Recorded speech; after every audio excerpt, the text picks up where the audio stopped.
আলাইহিস সালাতু ওয়াস সালাম মুলতাজামের সাথে নিজের বুকটাকে লাগিয়ে ঠোঁটটাকে দেওয়ালের কানে কাবার দেওয়ালের সাথে লাগিয়ে হাত দিয়ে জড়িয়ে ধরে এরপরে আল্লাহর কাছে হযরত ইব্রাহিম অনেক কিছুই চেয়েছিলেন, তার ভিতরে এটাও ছিল রব্বানা ওয়া বা'আথ ফীহিম রাসূলান মিনহুম ইয়াতলু আলাইহিম আয়াতিকা ওয়া ইউআল্লিমুহুমুল কিতাবা ওয়াল হিকমাতা ওয়া ইউযাক্কিহিম ইন্নাকা আনতাল আজিজুল হাকীম। আয় আল্লাহ রাব্বুল আলামিন, আমার কলিজার টুকরা সন্তান ছোট্ট ছেলে ইসমাঈলকে সাথে নিয়ে আপনার কাছে আমি চাই, আপনার কাছে আমি চাই আমার এই ছেলে ইসমাঈল, আমার কলিজার টুকরা সন্তান, আমার ইসমাঈলের ভবিষ্যৎ প্রজন্মের মধ্যে আপনি এমন একজন রাসূল দুনিয়াতে পাঠাবেন, ওই রাসূলকে আপনি অনেকগুলো দায়িত্ব দিবেন। অনেক দায়িত্বের ভিতরে চারটা মৌলিক দায়িত্ব দিয়ে একজন রাসূল আপনি দুনিয়াতে পাঠাবেন। যে রাসূলকে আপনি দায়িত্ব দিবেন, মৌলিক দায়িত্ব দিবেন চারটা। কয়টা? এক নাম্বার হলো ইয়াতলু আলাইহিম আয়াতিক, এমন একখানা কিতাব দিয়ে দিবেন যে কিতাবটা পড়ে পড়ে পড়ে পড়ে মানুষদেরকে শোনায়। ওয়া ইউআল্লিমুহুমুল কিতাব, এবং ওই কিতাব তিনি যেন ওই কিতাবের ইলম তিনি যেন মানুষদেরকে শিখায়। ওয়া ইউআল্লিমুহুমুল কিতাবা ওয়াল হিকমা, এবং মানুষদেরকে তিনি যেন হিকমত শিখায়। ওয়া ইউযাক্কিহিম, এবং ওই কিতাব দিয়া মানুষের আত্মা, মানুষের নফসের উপরে ওই কিতাব দিয়ে তিনি মেহনত করে মানুষের আত্মা থেকে, মানুষের নফস থেকে তিনি যেন শিরক বিদআত আর শিরক বিদআত আর নিফাকের দুর্গন্ধগুলি পরিষ্কার করে দিয়ে বলেন সুবহানাল্লাহ। কয়টা পেয়েছে? অনেকগুলো দায়িত্ব নিয়ে নবীরা দুনিয়াতে আসে, কিন্তু ইব্রাহিম আলাইহিস সালাতু ওয়াস সালাম আল্লাহর কাছে চাইছেন যে আমার কলিজার টুকরা সন্তান ইসমাঈলের পরবর্তী প্রজন্মের ভিতরে, আগামী জেনারেশনের ভিতরে এমন একজন রাসূল আপনি দুনিয়াতে পাঠাবেন, যে রাসূলকে আপনি মৌলিক চারটা দায়িত্ব দিয়ে পাঠাবেন। কয়টা? একটা হলো এমন একখানা কিতাব দিবেন যে কিতাব তিনি মানুষদেরকে পড়ে পড়ে শোনান। এরপরে ওই কিতাবের ইলম যেন তিনি মানুষদেরকে শিখায়, এবং তিনি মানুষদেরকে যেন হিকমত শিখায়। এরপরে মানুষদেরকে তিনি যেন ওই কিতাব দিয়ে মানুষের আত্মার উপরে মেহনত করে, মানুষের নফসের উপরে মেহনত করে, মানুষের নাফাক আত্মাগুলিকে যেন তিনি শিরক বিদআত আর নিফাক মুক্ত করে দিতে পারেন। সুবহানাল্লাহ। এই নবীরা কি কাজ করেছেন না করেন নাই? করেন নাই? নবীরা কি দায়িত্ব পালন করেছেন না করেন নাই? ইসমাঈল আলাইহিস সালাতু ওয়াস সালামের বংশের মধ্যেই এরপরে কয়েক শত বছর পরে আমাদের নবী, শ্রেষ্ঠ নবী, সরকার দু আলম মুহাম্মদুর রাসূলুল্লাহ সাল্লাল্লাহু আলাইহি ওয়াসাল্লাম এই জমিনে আগমন ঘটেছে। সুবহানাল্লাহ।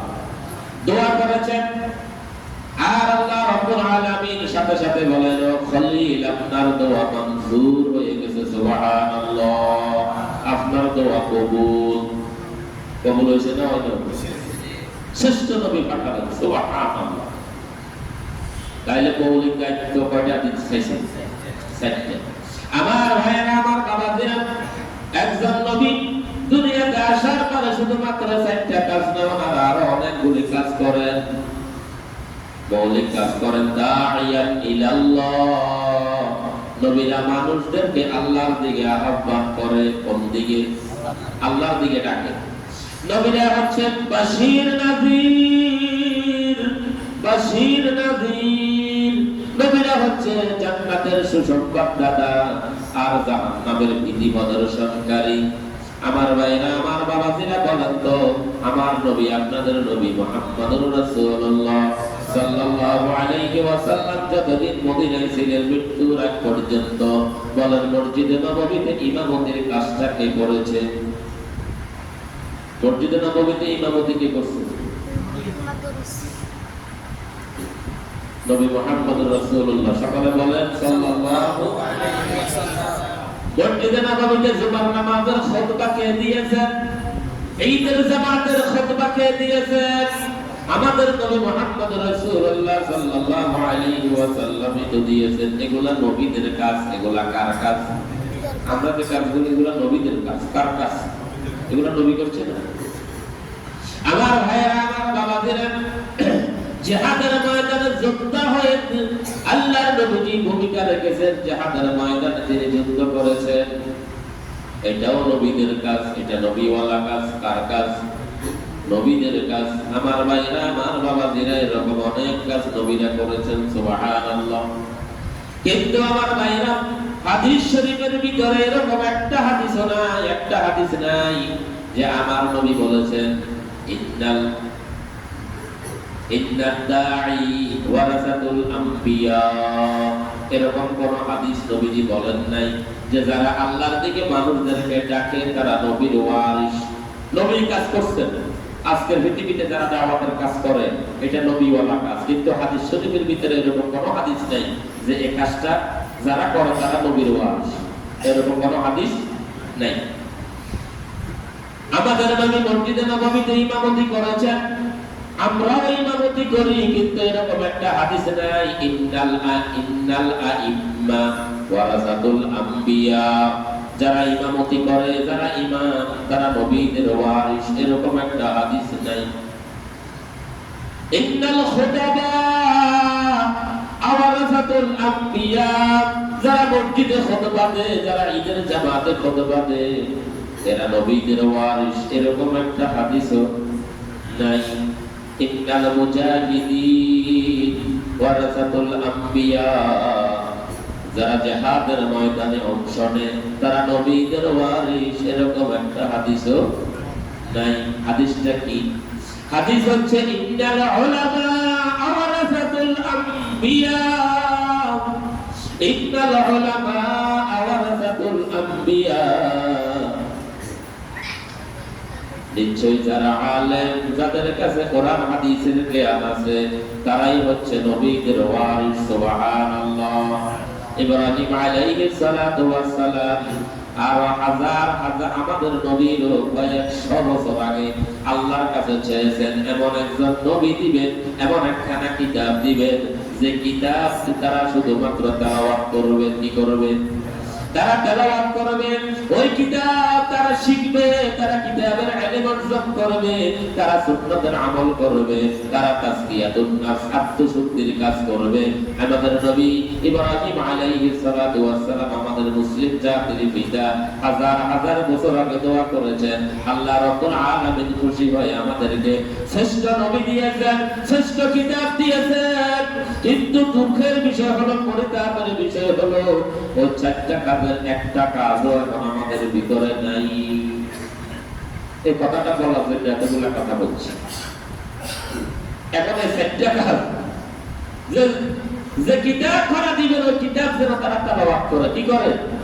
ওই কিতাবের ইলম যেন তারা শিখে এবং তারা সুন্নতের আমল করে এবং ওই কিতাব দিয়ে তাসকিয়াতুন নাস, তারা আত্মশুদ্ধির কাজ করে।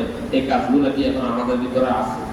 ইব্রাহিম আলাইহিস সালাতু ওয়াস সালাম এটা আল্লাহ থেকে চেয়ে নিয়েছেন আমাদের জন্য। কাদের জন্য? আমাদের জন্য পুরস্কার। এখন এই কাজ কি আমাদের ভিতরে আছে? কোরআন তেলাওয়াত কি আছে কারো কাছে? আমি যদি প্রশ্ন করি ফজরের নামাজের পরে যে কোরআন তেলাওয়াত করছে, হাত উঠবে? বেশি উঠবে? কোরআনের ইলম কি আছে? শিখার কোনো ফিকির আছে? আল্লাহ আমাদেরকে তৌফিক দিন বলি আমিন। ফজরের শিক্ষাটা কি? আমি কি শিখলাম? আমার ভাইরা, আমার বাবাজিরা, ফজরের মধ্যে ফরজ হলো তিনটি। কয়টি? ফজর ফরজ কয়টি?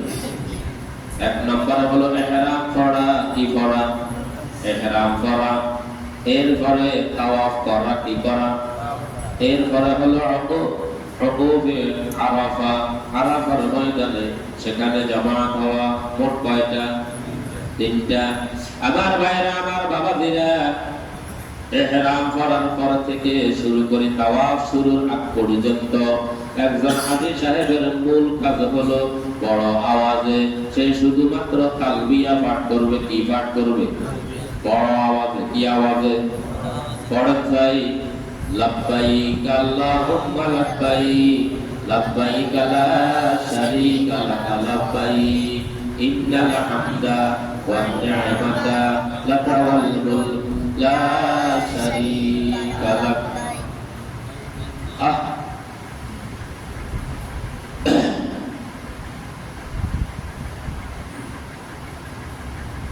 কালবিয়াটা পর্যন্ত যারা হজে যায় কালবিয়াটা পর্যন্ত পারে। এরকম হাজি সাহেব আছে না নাকি? কালবিয়াটাও পারে না।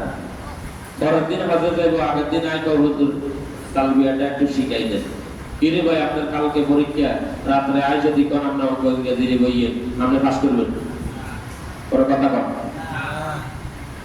কালকে আপনার অঙ্ক পরীক্ষা আপনার আছে বলছেন আপনি পাস করবেন তো কেন?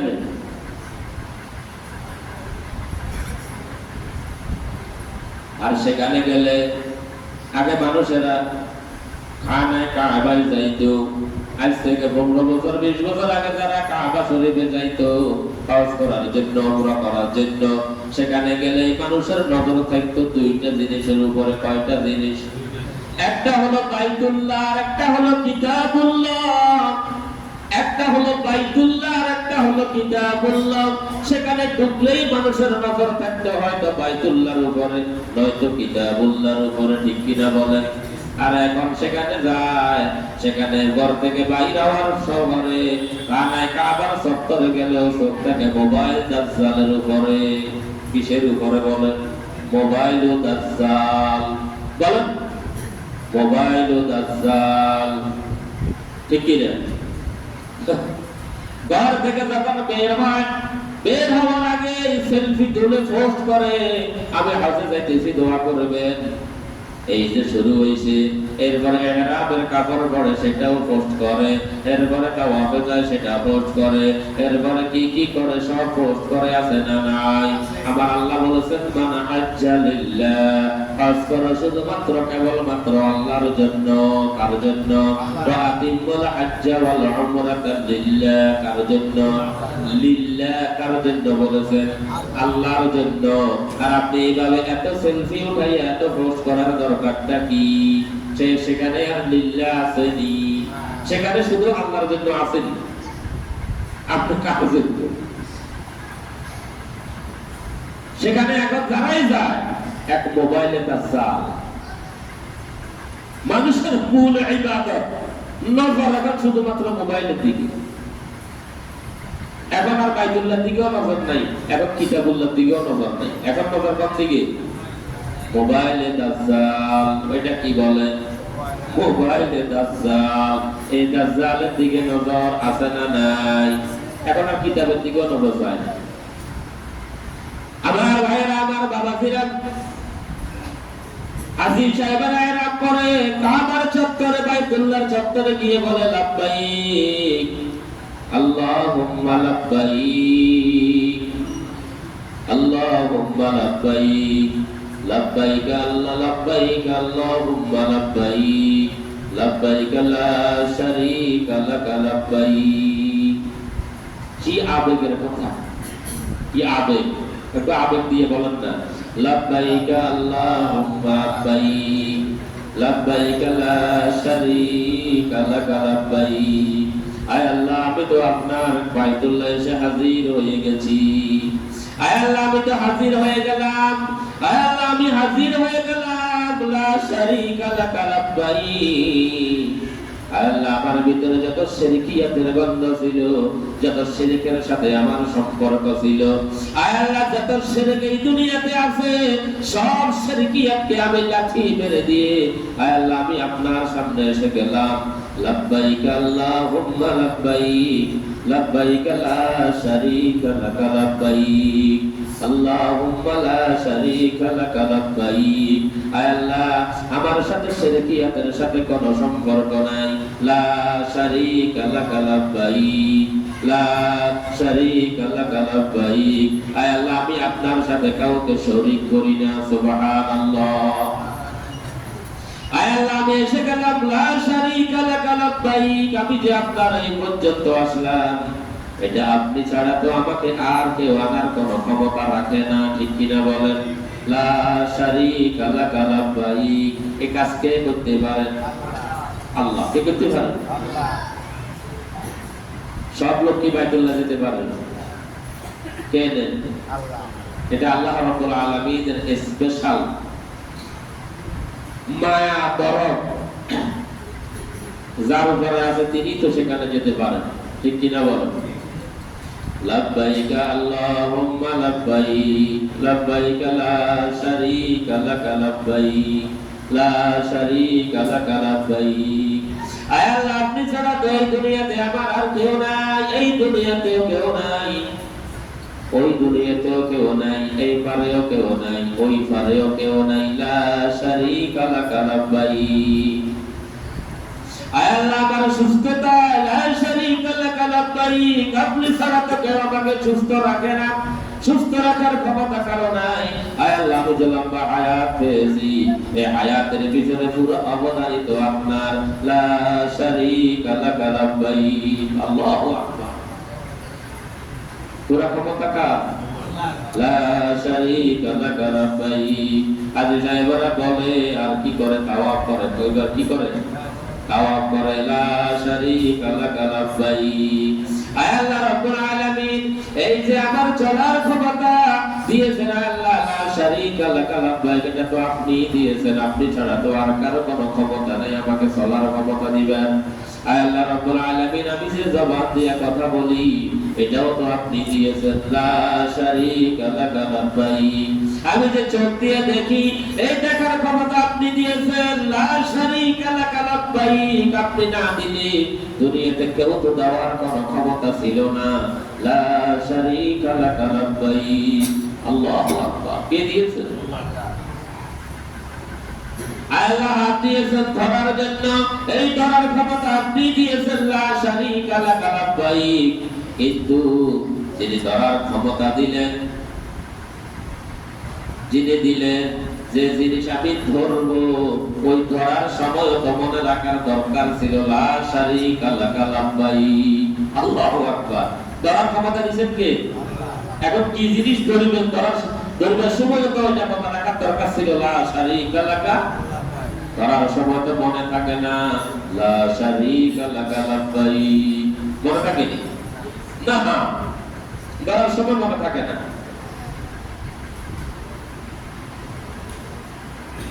ইন্নাল হামদা, আল্লাহ আমার যত প্রশংসা, সব প্রশংসা শুধুমাত্র কেবলমাত্র একমাত্র আপনার জন্য। ইন্নাল হামদা ওয়ান নি'মাতা, আল্লাহ আপনি যত নিয়ামত দিয়েছেন ওই নিয়ামত অফুরন্ত নিয়ামত, কিয়ামত পর্যন্ত আমি শুকরগুজার হয়ে শেষ করতে পারবো না। সুবহানাল্লাহ। লাকাল মুলক, আয় আল্লাহ এই तमाम জগতের মালিক শুধুমাত্র কেবলমাত্র একমাত্র আপনি। সুবহানাল্লাহ। কাবার চত্বরে গিয়ে আজি সাহেবরাকে শোনাতে, আয় আল্লাহ এই জগতের মালিক, এই तमाम দুনিয়ার মালিক, সকল ক্ষমতার মালিক আপনি, একমাত্র আপনি। আর সেখান থেকে দেশে আসি কয় সকল ক্ষমতার মালিক হইলাম আমি আর আমার জনগণ, আমার নেতারা, আমার কর্মীরা। আর সেখানে যাইয়া কয় লাকাল মুলক, আয় আল্লাহ সকল ক্ষমতার মালিক আপনি। সেখানে যাই কি কয়? সকল ক্ষমতার মালিক আপনি। আর দেশে কি কয়? সকল ক্ষমতার মালিক হইলাম আমরা।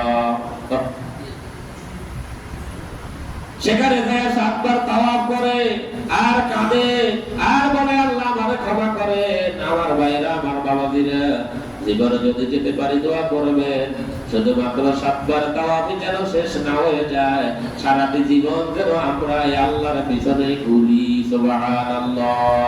দুনিয়ার পিছনে নয়, ক্ষমতার পিছনে নয়, ফ্ল্যাটের পিছনে নয়, ফ্লডের পিছনে নয়, এই দুনিয়ার রাজত্বের পিছনে নয়, আমরা যেন সারা মৃত্যুর আগ পর্যন্ত শুধু আল্লাহর পিছনেই ঘুরি। সুবহানাল্লাহ। কার পিছনে ঘুরতে চান? আল্লাহ কবুল করুন বলি আমিন। আমরা হজের উপরে কথা বলতেছি, যাদের সামর্থ্য আছে তারা হজ করবে। রাসূল করিম সাল্লাল্লাহু আলাইহি ওয়াসাল্লাম সামর্থ্য বলতে একটা লোক তার পরিবার পরিজন সংসার চালাইয়া হজ করার মতো বর্তমান বাজারে এই যে 6.5-7 লক্ষ টাকা যেটা খরচ হইতেছে, এই পরিমাণ টাকা যার কাছে আছে তার উপর হজ কি খরচ। আর হজটা খরচ হইলেই করে নিবেন, আগামী বছরের জন্য অপেক্ষা করলে হয়তো আগামী বছর আপনার কাছে টাকা থাকবে না, অথবা টাকা থাকবে আপনি অসুস্থ হয়ে যাবেন। সেজন্য রাসূল করিম সাল্লাল্লাহু আলাইহি ওয়াসাল্লাম ইরশাদ ফরমান, যখনই তোমরা হজ করার ইচ্ছে করো দ্রুত হজটা আদায় করো। সুবহানাল্লাহ। আর যাদের উপর হজ ফরজ, মান মালাকা যাতান ওয়া রাহিলাতান তুবাল্লিগুহু ইলা বাইতিল্লাহ, আমার রাসূল বলেছেন তাদের উপরে, তাদের কাছে মাল আছে, বাইতুল্লাহ পর্যন্ত যাওয়া আসার মতো খরচ করার মতো অর্থ যার কাছে আছে, সেই জন্য হজটা করে নেয়। আর এটা থাকার পরেও যারা হজ করে না, ওয়ালা বিয়াহুজ্জা ফালা আলাইহি আইয়ামুতা ইয়াহুদিয়্যা ওয়ালা নাসরানিয়্যা, লোকটার কাছে সামর্থ্য আছে, টাকা আছে, এই কিন্তু টাকা থাকার পরেও লোকটা হজ করলো না, আমার রাসূল বলেন লোকটা মৃত্যুবরণ করার সময় সে হয়তো ইহুদি হইয়া মারা যাবে অথবা নাসারা হইয়া মারা যাবে। বলেন নাউযুবিল্লাহ। সামর্থ্য আছে, হজ করিল না, আল্লাহ রাসূল বলেন এই লোকটা মৃত্যুবরণ করার সময় হয়তো সে ইহুদি হইয়া মারা যাবে না, হয়তো নাসারা হইয়া মারা যাবে। নাউযুবিল্লাহ। যাদের সামর্থ্য আছে তারা হজ করবেন। আল্লাহ আমাদেরকে তৌফিক দিন বলি আমিন। আমরা ইনশাআল্লাহ আগামী জুমা থেকে কুরবানির গুরুত্ব, ফজিলত এবং এটার মাসালা মাসায়েলের উপর আলোচনা করব ইনশাআল্লাহ। ওয়া মা আলাইনা ইল্লা